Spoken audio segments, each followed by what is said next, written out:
Irene and I were talking the other day that we hadn't had schnitzel in quite a while.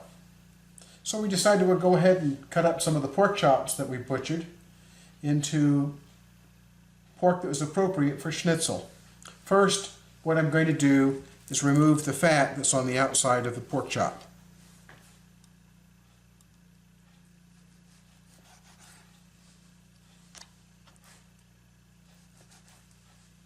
There's not a lot of fat on this pork chop, but getting it off is important, especially if there's any silver skin.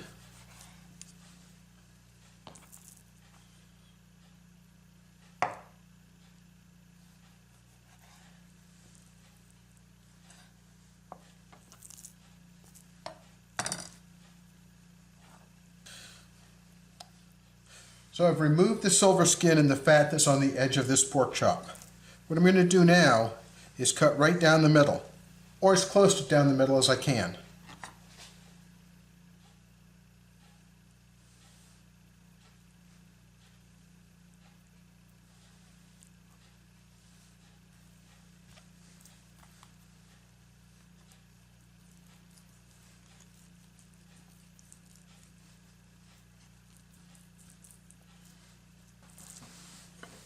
Space.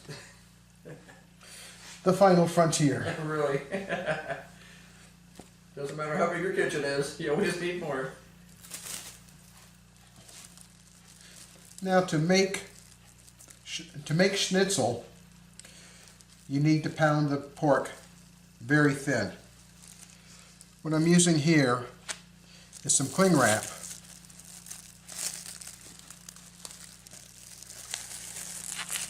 To sandwich the pork between. Then I need a weapon of pork destruction.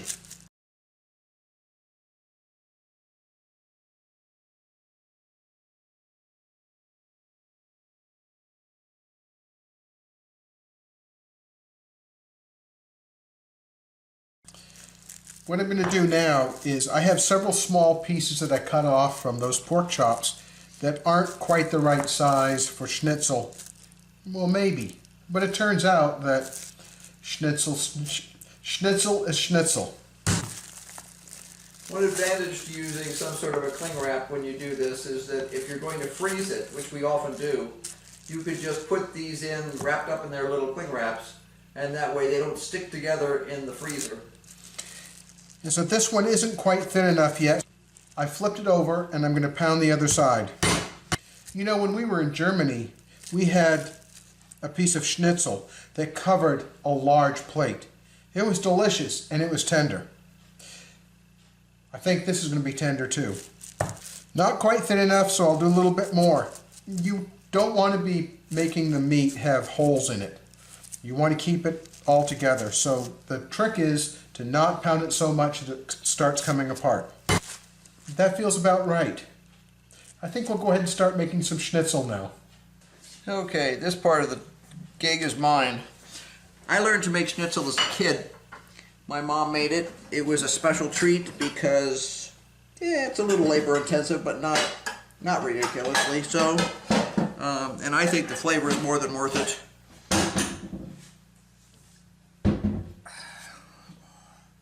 But there are a few tricks. One of the things that Henry and I talked about is that I have always made schnitzel by making my own breadcrumbs. And the question we raised was, would more people make it if they didn't have to make their own breadcrumbs? Would they be happier if they did panko? And what would the difference be? Now, I've never had schnitzel made with panko, to be honest. I've always used breadcrumbs, and the way I make breadcrumbs is with a special little grater.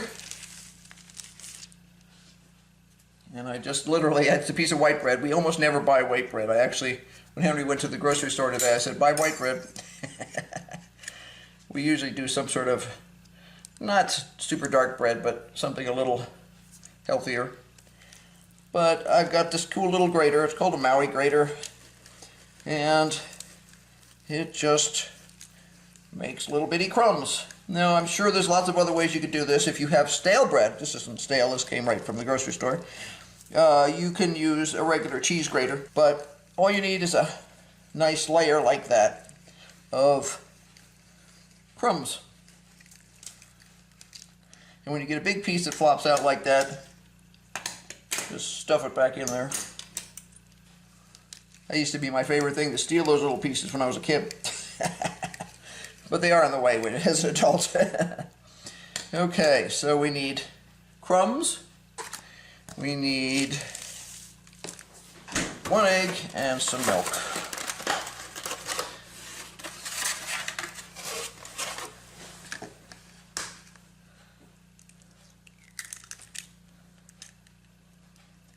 Now, I actually use quite a bit of milk in this, usually.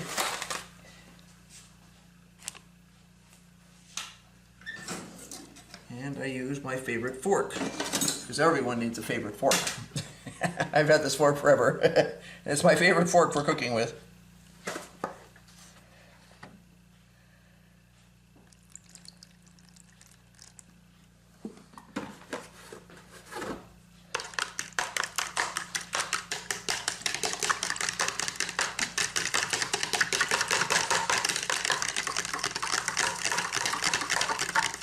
Veal always came in small pieces, so I usually have small pieces. Okay, all I'm doing here is I'm dipping the meat in the egg wash, and then I'm using this wax paper that this is sitting on. Now I will pat it in place, because I want to sort of pack it on there a little bit.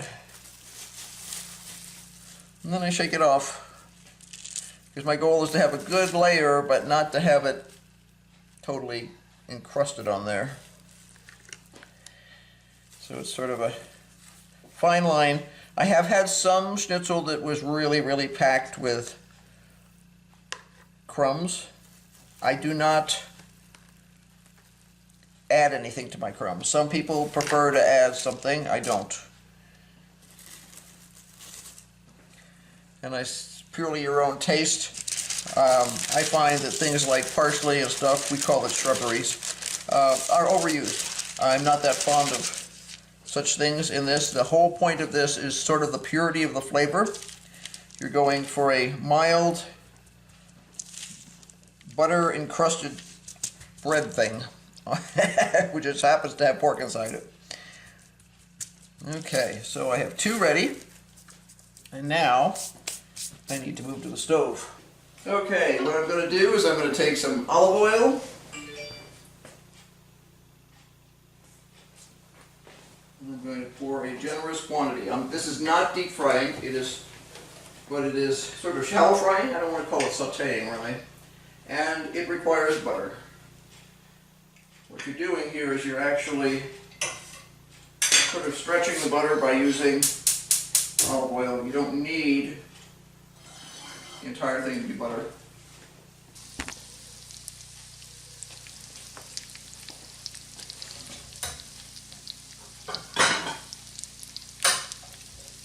All I'm going to do is wait until this is golden brown. Flip it over. And because it's so incredibly thin, it doesn't take very long. Now, time for the one made with panko. I'm going to try that one and see what happens. Okay, there we go. Now we have 2 pieces of schnitzel that were made with, these 2 were made with regular breadcrumbs, and this one was made with panko. So we're actually going to do a taste test on this because we've never done this before, so it's an experiment. I have knives. You got weapons, I okay. have a knife and I have a fork. Cool, let's give it a shot. Which one is which? These are the regular, this is the panko.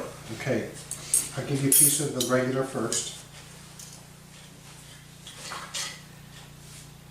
Oh, that looks nice. Yummy as always.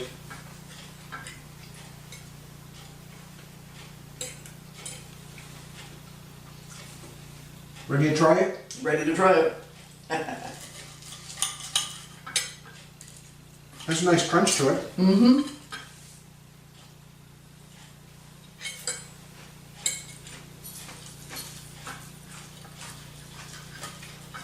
Hot. I do like the crunch. The first piece we ate was not quite as crunchy. This one I think will probably be about the same crunch. But the panko is going to tend to make it a wee bit crunchier, I think.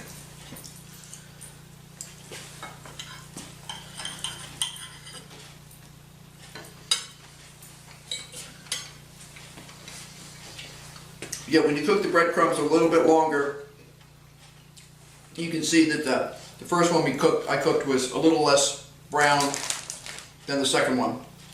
And these are comparable in terms of crunch, although the panko has a slightly bit more crunch. Other than that, they're pretty even. So I would say that if you want to make this and you don't feel like making crumbs, just buy panko breadcrumbs. My favorite combination is Schnitzel with Spätzle and peas. Don't forget the applesauce. And applesauce, of course, of course. So we'll have to do another session when I make Spätzle, because that's a whole other story.